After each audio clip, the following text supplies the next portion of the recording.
आए हुए हैं संग्रामपुर प्रखंड के पश्चिमी मधुबनी पंचायत में। आज हमारे साथ जुड़े हैं अमीर सुभानी जी। सबसे पहले तो युवा हैं ये, और इनको हम भाई कह के पुकारेंगे क्योंकि इनका नाम रख के अच्छा नहीं लगा कि युवा लोग सभी लोग हमारे भाई होते हैं। सबसे पहले तो आपको बहुत बहुत धन्यवाद कि आप हमारे चैनल से जुड़ रहे हैं। बहुत बहुत धन्यवाद। और आपको भी, आप मीडिया बंधुओं का भी बहुत बहुत स्वागत जो आप लोग यहाँ आए। और साथ ही साथ आज शिक्षक दिवस है, और शिक्षक दिवस के अवसर पे मैं आप तमाम लोगों को, आप तमाम व्यूवर्स को हार्दिक बधाई देता हूँ। आपको बता दें कि ये पंचायत चुनाव मुखिया पद के लिए कमर कस चुके हैं। तो सबसे आपसे डायरेक्ट सवाल से ही बात करेंगे। बहुत सारा जितने लोग पहले जीते हैं, अभी बहुत सारे नए नए मतलब उम्मीद लेकर के लोग क्षेत्र में उतरे हैं। बहुत सारा लोग भरोसा भी दिला रहे हैं। तो आप भी नया चेहरा है, युवा हैं, तो किस हिसाब से आप पंचायत में उतर रहे हैं? किस भरोसे से आपको लोग मत देंगे? इस चीज़ को कंफर्म कीजिए। सबसे बड़ी बात, मैं एक युवा हूँ, तो युवा पे भरोसा करना मुझे लगता है कि आज के डेट में सबसे अच्छी बात है, क्योंकि भारत जो देश है युवाओं का देश है। 60% आबादी जो है भारत की युवा की है। और मैं समझता हूँ कि युवाओं का राजनीति में होना अति आवश्यक है। वो इसलिए क्योंकि उनके अंदर वो क्षमता होती है, वो ताकत होती है, और वो नए तरीके से आज के राजनीति को कर सकते हैं। तो मुझे लगता है कि युवाओं को राजनीति में मजबूती के साथ कदम रखना चाहिए। जैसे कि कोरोना काल में हम लोगों ने लोगों के घर घर पहुंचकर उनकी समस्याओं को जाना, मास्क और साबुन का वितरण किया। बरसात के मौसम में कई घर बारिश के वजह से गिर गए, तो किसी का घर का निर्माण भी करवाया। साथ ही साथ हम स्वास्थ्य, शिक्षा और सुरक्षा पे बहुत ज़्यादा मेहनत कर रहे हैं और उस पर काम भी कर रहे हैं। जैसा कि हम सुरक्षा पे बात करें तो सुरक्षा में हम लोगों ने सीसीटीवी कैमरा का लगाना, एलईडी लाइट का लगवाना। फिर अगर हम बात करते हैं शिक्षा की, तो शिक्षा में हम लोगों ने पिछले वर्ष शिक्षक दिवस पे गिफ्ट बांटे बच्चों को, और बच्चों के पढ़ाई के लिए संध्या शिक्षा अभियान भी चलाया, जिसके तहत बच्चों को संध्या के वक्त 2 घंटे पढ़ाया जाता था जो निःशुल्क होता था। और स्वास्थ्य की बात करें तो आज़ादी के बाद सर्वप्रथम हमने कैंप लगाया, शिविर लगाया, जो कि निःशुल्क था। और आज मैं इस बात का वादा करता हूं कि आने वाले दिनों में मैं अपने दादाजी के नाम से, स्वर्गीय मोहम्मद कासिम खान के नाम से, एक स्वास्थ्य केंद्र भी बनवाऊंगा, जो मेरे अपने निजी ज़मीन में होगी। अमीर जी, एक बात हमें बताइए, जब आप 3 साल पहले इस बहुत सारा सामाजिक कार्य किए, इसके लिए आपको बहुत बहुत धन्यवाद कि आप युवा हैं और समाज के लिए आगे आए।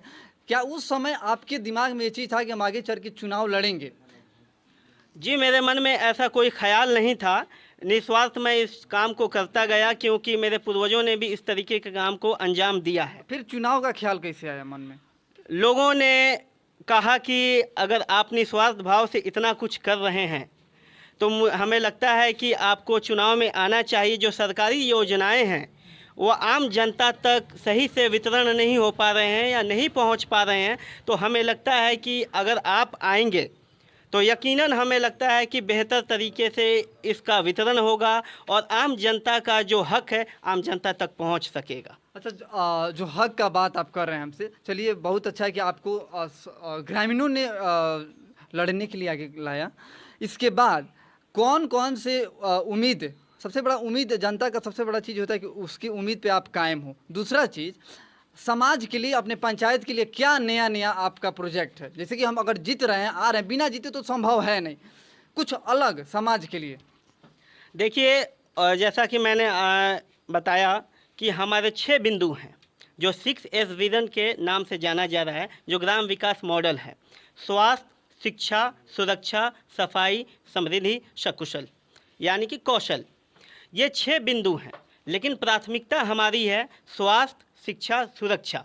तो सबसे पहले मैं आपसे बात करूंगा स्वास्थ्य वाले मुद्दे पे।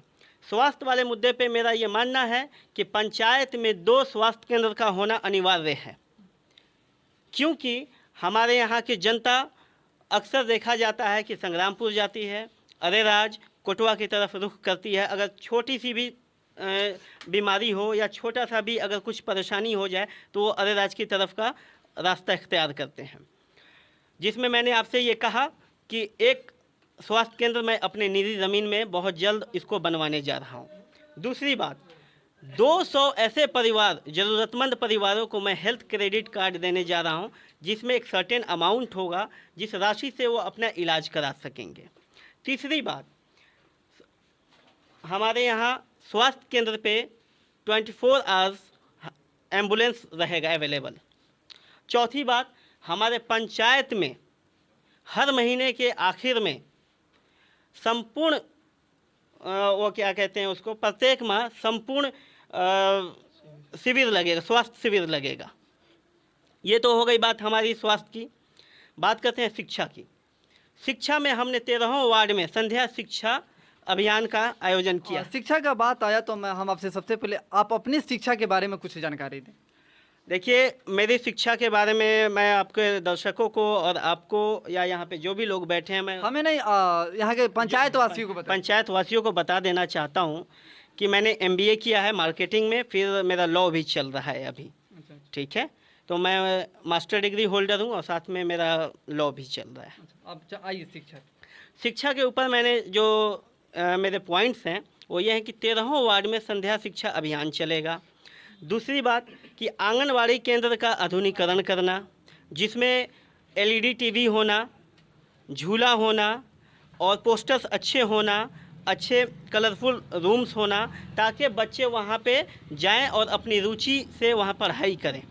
तीसरी बात, अंग्रेजी और कंप्यूटर की शिक्षा की व्यवस्था कराना, जिससे आने वाले दिनों में जो बच्चे मैट्रिक पास करके या इंटर पास करके जाते हैं उनके लिए आसानी का सबब बने।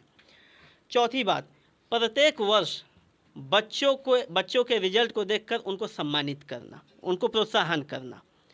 तीसरी बात आइए जो सुरक्षा से मुताल्लिक है।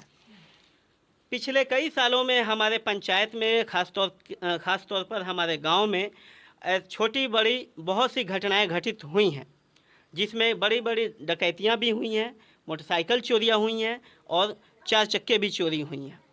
तो इन सब घटनाओं को रोकने के लिए हमने CCTV कैमरा लगाना शुरू किया है, जो अभी 4 वार्ड को कवर कर रहा है। और आने वाले दिनों में मेरा ये संकल्प है कि 13वें वार्ड के हर कोने में CCTV कैमरा लगाया जाए, ताकि असामाजिक तत्वों से हमें छुटकारा मिल सके। दूसरी चीज़ कि LED लाइट लगाना। अब तक मैंने 150 LED लाइट पोल पर लगाया है, ताकि हमारा पंचायत रोशन हो सके, उजाला रह सके। एक मिनट रुकिएगा, यहाँ पे हम जो भी आप तो युवा हैं, बेरोजगार हैं, और हमारे भारत में बेरोजगारों की संख्या कम नहीं है, आपको पता है। लेकिन जो भी आप ये सारा काम किए हैं, तो कहीं ना कहीं जनता के मन में ये सवाल आएगी कि भाई जब ये युवा हैं, बेरोजगार हैं, अभी पढ़ाई कर रहे हैं, तो फिर ये सारा काम किए कहाँ से हैं? देखिए, साथ ही साथ मैं आपको ये बता देना चाहता हूँ कि मैं युवा बेरोजगार नहीं हूँ। मेरा साथ में बिजनेस भी चलता है। मेरा पानी का प्लांट है और मेरा हार्डवेयर का बिज़नेस है। तो इस तरीके का सोर्स ऑफ इनकम है मेरे पास कि मैं इन छोटी चीज़ों को मैं पूरी कर सकता हूँ। इसी सब चीज़ों से आप जितना हो सके समाज के बीच में आप उतरें। अच्छा, जनता को आप किस प्रकार से लुभाना चाहेंगे? क्या है कि आजकल अपने प्यार सने, अपने कार्य या फिर पैसा के बदौलत, क्योंकि एक चीज़ आपको कहीं ना कहीं मेरा सवाल बुरा लगे, लेकिन अपने यहाँ चुनाव में पैसा का एक बहुत बड़ा खेल खेला जाता है। तो आपको किस मुद्दे से आप जनता को अपने तरफ एट्रैक्टिव करेंगे? देखिए, सवाल आपका बहुत ही जायज़ है। जो आपने देखा है उसी को आपने पूछा भी है, लेकिन कहीं ना कहीं मैं ये चीज़ को कहूँगा कि जब मैंने इस चुनाव में कदम रखा तो चुनाव का, इस पंचायत का दशा और दिशा दोनों ही बदला है। मैंने आपसे पहले कहा भी था कि इससे पहले जो चुनाव होता था वो खानदान के नाम पे होता था, परिवार के नाम पे होता था, जाति के नाम पे होता था, धर्म के नाम पे होता था, पैसे के नाम पे होता था। लेकिन आज मैंने इस चीज़ को बदल के रखा है। आज मैंने काम के बदौलत अपने आप को पहचान दिलाया है, और मैं जनता से भी यही उम्मीद करूंगा कि वो काम देखकर अपने प्रतिनिधि को चुने।